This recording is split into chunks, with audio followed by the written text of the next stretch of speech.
तो next question हम करने जा रहे हैं हम यहाँ पर 11th क्वेश्चन के अंदर उन्होंने मैट्रिक्स ए का ऑर्डर दे रखा है m/n, that is rectangular matrix दे रखी है। तो उसका रैंक पूछा है और रिक्टेंगुलर मैट्रिक्स में दिमाग में अपने याद बिठा के रखना है कि इसका रिजल्ट ही क्या होता है। हमारे पास रिक्टेंगुलर मैट्रिक्स का रैंक जो होता है वो always less than equal to minimum of the m और n होता है। तो ये हमारे पास रिजल्ट ही है। एक तो साइन का ध्यान में रखना है, लेस देन इक्वल टू होता है, और दूसरा मिनिमम वैल्यू ही होती है हमारे पास एम और एन की। तो उसके अकॉर्डिंग ऑप्शन ए आता है, ये हमारे पास डायरेक्ट रिजल्ट है। तो नेक्स्ट है हमारे पास 12th क्वेश्चन के अंदर है हमारे पास जो गिवन दे रखा है उन्होंने आपके पास क्वाड्रेटिक फॉर्म दे रखी है हमारे पास। मैट्रिक्स से क्वाड्रेटिक फॉर्म बनानी है, तो ये मेथड भी ऑलरेडी मैंने बता रखा है आपको। तो यहाँ पर आपके पास मैट्रिक्स के ऊपर x1 x2 x3 लिख लेने हैं, variables x1 x2 x3 horizontal और वर्टिकल दोनों तरफ लिख लेने। x1 into x1 square, that is x1 का स्क्वायर का कोफिशिएंट कितना आ रहा है हमारे पास 1। x1 into x2 that is mix term आ रही है, तो x1 into x2 mix term आ रही है। मिक्स टर्म का कितना आ रहा है हमारे पास 2, इसका करोगे डबल, तो 2 इंटू 2 कितना बन गया आपके पास 4, क्योंकि यहाँ पर भी एक 2 आएगा आपके पास। 2x2 इंटू x1, इसका इधर भी x1 x2 आ रहा है और इस तरफ भी आपके पास x1 एक इस तरफ आ जाएगा आपके पास, और एक जो है आपके पास इस तरफ आ जाएगा। तो 2 और 2 जो है वो आपके पास जो है वो प्लस होके हमारे पास कितना बन जाएगा 4x1 x2। नेक्स्ट ऐसे ही x1 x3 के अकॉर्डिंग अगर जब आप करोगे तब आपके पास जो है वो हमारे पास कोफिशिएंट बनेगा -1, और एक बार जब आप x1 x3 के इस अकॉर्डिंग करोगे इसमें भी -1 बनेगा, -1 तो है वो हमारे पास -2 बनेगा। तो दैट इज़ आपके पास जो नेक्स्ट जो है x2 और x2 का कोफिशिएंट है वो कितना बन रहा है हमारे पास 1 बन रहा है। तो x3 इंटू x1 का -2 बन रहा है, और x3 इंटू x2 का इधर भी 3 बन रहा है आपके पास, और इस तरफ भी 3 बन रहा है। 3 + 3 कितना आ जाएगा 6, प्लस का 6 आ रहा है, माइनस का प्लस का 4 आया था, प्लस का 6 आया है, और माइनस का 2 आया है। उसके अकॉर्डिंग जो आंसर जो है वो हमारे पास सी बन रहा है। तो नेक्स्ट जो क्वेश्चन है हमारे पास नेक्स्ट क्वेश्चन है 13 क्वेश्चन के अंदर उन्होंने पूछा है inverse of the rectangular matrix of order m/n। तो एक तो बात दिमाग में रखनी है कि रेक्टेंगुलर मैट्रिक्स का कभी भी इनवर्स जो है वो एग्जिस्ट करता ही नहीं, चाहे वो सिंगुलर हो चाहे नॉन सिंगुलर। सिंगुलर और नॉन सिंगुलर का कॉन्सेप्ट ही में हमारे पास स्क्वायर मैट्रिक्स में आता है, क्योंकि डिटरमिनेंट फाइंड आउट करना होता है। तो यहाँ पर ये दिमाग में रखना है कि रेक्टेंगुलर मैट्रिक्स का ऑर्डर कुछ भी हो उसका कभी भी इन्वर्स एग्जिस्ट नहीं करेगा, क्योंकि उसका हम डिटरमिनेंट सॉल्व नहीं कर पाते। डिटरमिनेंट सिर्फ स्क्वायर मैट्रिक्स का ही सॉल्व होता है। रैंक की बात करें तो रैंक में मैंने बताया था रेक्टेंगुलर मैट्रिक्स हो तो तब हमारे पास रैंक जो है वो less than equal to minimum of m और n आता है। जबकि हमारे पास अगर इन्वर्स की बात करें तो इन्वर्स हमारे पास रेक्टेंगुलर मैट्रिक्स का एग्जिस्ट नहीं करता। तो इसलिए ऑप्शन जो है वो बी ऑप्शन आएगी हमारे पास। तो इसमें ये चीज़ें चेक करने की कोई भी ज़रूरत नहीं है। ये चीज़ें सिर्फ स्क्वायर मैट्रिक्स में चेक होती है कि ए सिंगुलर आ रहा है या नॉन सिंगुलर आ रहा है, तो वो स्क्वायर मैट्रिक्स में ही चेक होती है। तो इसका इन्वर्स जो है रेक्टेंगुलर मैट्रिक्स का, स्पेशली बता रही हूँ यहाँ पर, रेक्टेंगुलर मैट्रिक्स का इन्वर्स कभी भी एग्जिस्ट नहीं करेगा।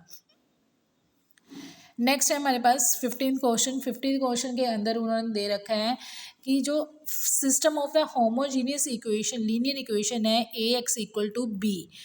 ठीक है, अब होमोजीनियस इक्वेशन होती थी हमारे पास, होमोजीनियस में होता था ax equal to null matrix होता था, ये होती थी होमोजीनियस।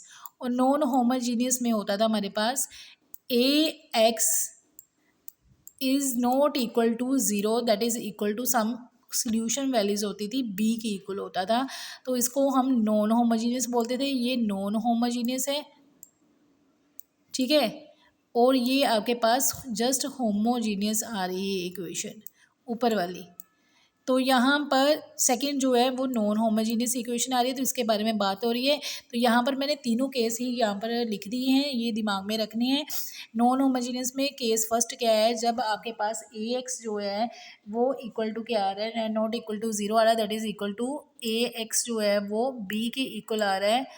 तो हमारे पास नॉन होमोजीनियस इक्वेशन बन रही है हमारे पास। तो उस कंडीशन के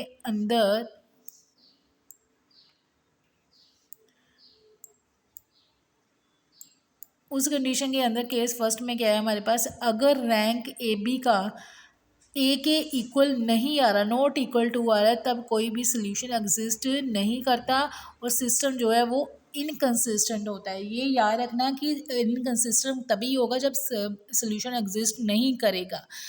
तो सेकंड केस क्या था, अगर रैंक ए बी का ए के इक्वल आ रहा है बट ए क्या है हमारे पास साथ में नॉन सिंगुलर आ रही है, दैट इज ए का determinant not equal to zero आ रहा है, तो उस केस के अंदर यूनिक सोल्यूशन एग्जिस्ट करेगा, that is only one solution exist करेगा, वो भी क्या होगा, कंसिस्टेंट होगा।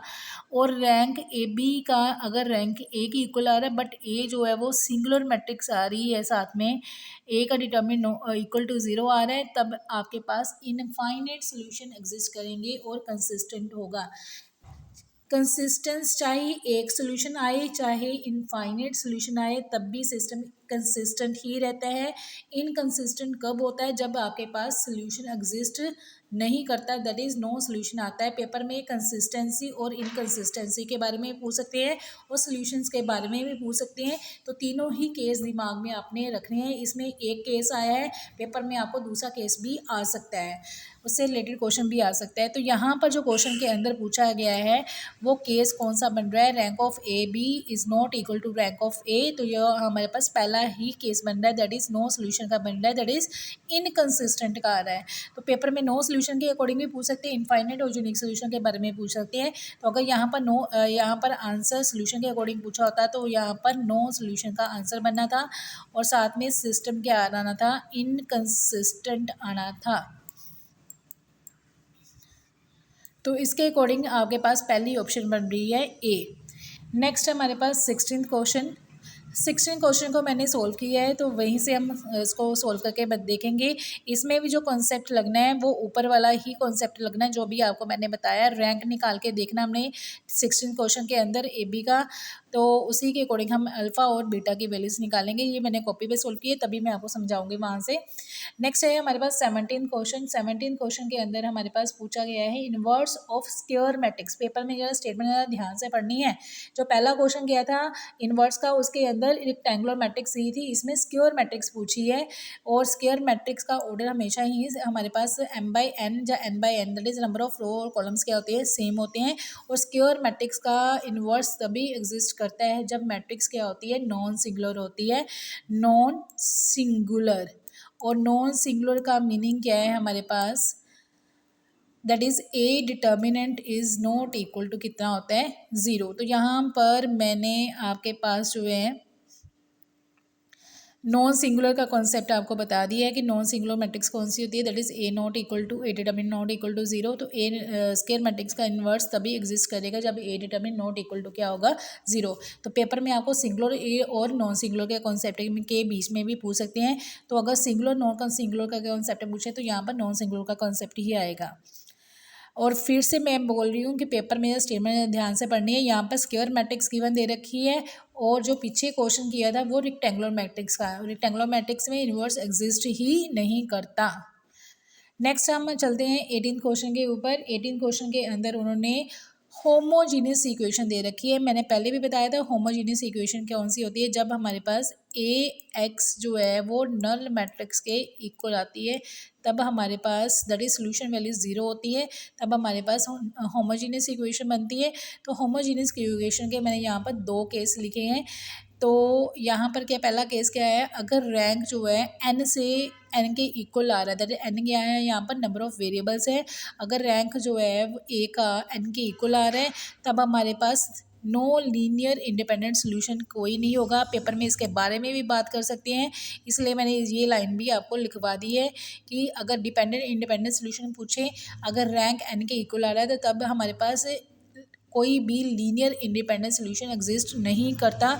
सिर्फ एक ही ट्राइबल सोल्यूशन एग्जिस्ट करेगा, that is X Y Z की जो वैल्यूज़ हैं वो हमारे पास सारी की सारी जो हैं वो ज़ीरो होंगी। तो यहाँ पर हमारे पास सेकंड केस जो है, सेकंड केस के अंदर क्या है हमारे पास, अगर रैंक जो है वो नंबर ऑफ़ वेरिएबल से लेस देन आता है तब हमारे पास infinite number of non trivial solution exist करते हैं। तो पेपर में दोनों केसेस में कोई भी केस आपसे पूछ सकते हैं, तो ये केसेस दिमाग में रखने हैं होमोजेनियस इक्वेशन के। तो अगर इस क्वेश्चन की बात करें 18 क्वेश्चन में, तो 18 क्वेश्चन में उन्होंने क्या पूछा है कि ए का रैंक जो है वो एन से क्या आ रहा है, छोटा। तो इसका मीनिंग केस सेकंड बन रहा है। केस सेकंड में हमारे पास क्या आएगा, infinite number of non trivial solution. देखो पेपर में इनफाइनेट भी पूछ सकती है, यूनिक सॉल्यूशन भी पूछ सकते हैं, that is X equal to Y equal to Z equal to zero के बारे में पूछ सकते हैं, और नॉन लीनियर डिपेंडेंट और इंडिपेंडेंट सॉल्यूशन के बारे में भी पूछ सकते हैं। तो पेपर में तीनों चीज़ें दिमाग में रखनी है। लीनियर इंडिपेंडेंट का, नो लीनियर इंडिपेंडेंट सॉल्यूशन जब रैंक इक्वल आ रहा है, that is only one solution, that is unique solution exist करेगा, और ट्राइवल सॉल्यूशन ही होगा, that is X Y Z equal to zero का। कब, जब रैंक जो है एन के इक्वल आ रहा है, और जब रैंक एन से छोटा आएगा तो आपके पास इनफाइनाइट सॉल्यूशन एग्जिस्ट करेंगे, वो भी नॉन ट्राइवल होंगे। तो इसमें क्वेश्चन 18 क्वेश्चन में सिर्फ एक ही पूछा, ट्राइबल और नॉन ट्राइबल के बारे में। तो जो ये केस है वो सेकंड बन रहा है, तो उसके according non trivial solution exist करेंगे, infinite non trivial solution exist करेंगे। तो नेक्स्ट क्वेश्चन चलते हैं, हमारे पास 19th क्वेश्चन है। 19th क्वेश्चन के अंदर उन्होंने फर्स्ट ऑर्डर का डेरिवेटिव पूछा है जेड का विद रिस्पेक्ट टू एक्स। ये क्वेश्चन बहुत ज़्यादा इजी है। तो पार्शियल डेरिवेटिव निकालना है विद रिस्पेक्ट टू एक्स, तो एक्स के अकॉर्डिंग निकालें तो वाई हमारे पास कांस्टेंट आ जाएगा। तो जब हम पार्शियल डेरिवेटिव निकालेंगे करली जेड ओवर करली एक्स, तो हमारे पास एक्स क्यूब का जो डिफरेंशियल आएगा वो हमारे पास कितना बन जाएगा, पावर नीचे आ जाएगी, 3 नीचे आ गया, एक्स का कितना बन गया, एक्स ऊपर पावर डिक्रीज हो गई, 3x स्क्वायर आ गया। वाई क्यूब का हमारे पास बनेगा 0, क्योंकि कांस्टेंट अकेला आ रहा है, उसके साथ x नहीं आ रहा, अकेला कांस्टेंट का डेरिवेटिव 0 होता है। तो माइनस यहाँ पर जो y और 3a है वो हमारे पास x के साथ क्या हो रहा है, मल्टीप्लाई हो रहा है। तो यहाँ पर कांस्टेंट x के साथ मल्टीप्लाई हो रहा है, तो इसीलिए हमारे पास जो है वो कांस्टेंट जो है वो एज इट रहेंगे, और 3ay कांस्टेंट एज इट रहेंगे, और x का differential with respect to x करोगे तो वो हमारे पास कितना बन जाएगा, 1 आएगा। तो इसलिए इसका करेक्ट ऑप्शन जो है वो 3x square minus 3ay first option बन रही है, तो वही आंसर आएगा। 20th क्वेश्चन मैंने कॉपी पे सोल्व किया है, कॉपी पे सोल्व करके आपको बहुत ज़्यादा ये पता चल जाएगा, तो वह ये क्वेश्चन मैं वहीं से समझाऊंगी आपको। नेक्स्ट क्वेश्चन करते हैं हम 21st क्वेश्चन। 21st जो क्वेश्चन है वो जस्ट सिंपली आपके पास homogeneous function in the partial derivative दे रखा है। तो पार्शियल डेरिवेटिव में होमोजीनियस फंक्शन की वैल्यू क्या होती थी कि z को हम एक्सप्रेस कर सकते हैं x की power n f of y over x, that is नीचे से भी x कॉमन निकाल लेना, ऊपर से भी x कॉमन निकाल लेना, और जितना भी टोटल आएगा आपके पास पावर x की पावर इकट्ठी करनी है। तो ये हमारे पास क्या होती थी, डिग्री होती थी, n क्या है हमारे पास, डिग्री। तो हमारे पास n हमारे पास डिग्री आ रही है, तो ये होमोजेनियस फंक्शन का कॉन्सेप्ट होता था, इसके अकॉर्डिंग ऑप्शन फर्स्ट आ रही है। तो दूसरी ऑप्शन भी पेपर में आपके साथ पूछी जा सकती है, तो उसके अंदर z की जो वैल्यू होती है वो y की पावर n होगी, और फंक्शन अंदर जो होगा वो x ओवर कितना होगा आपके पास, y होगा। तो इसके अकॉर्डिंग भी पूछा जा सकता है, लेकिन इसमें फ़िलहाल y ओवर x के बारे में पूछा है, तो यहाँ पर ऑप्शन ए ही इसका आंसर बनेगा।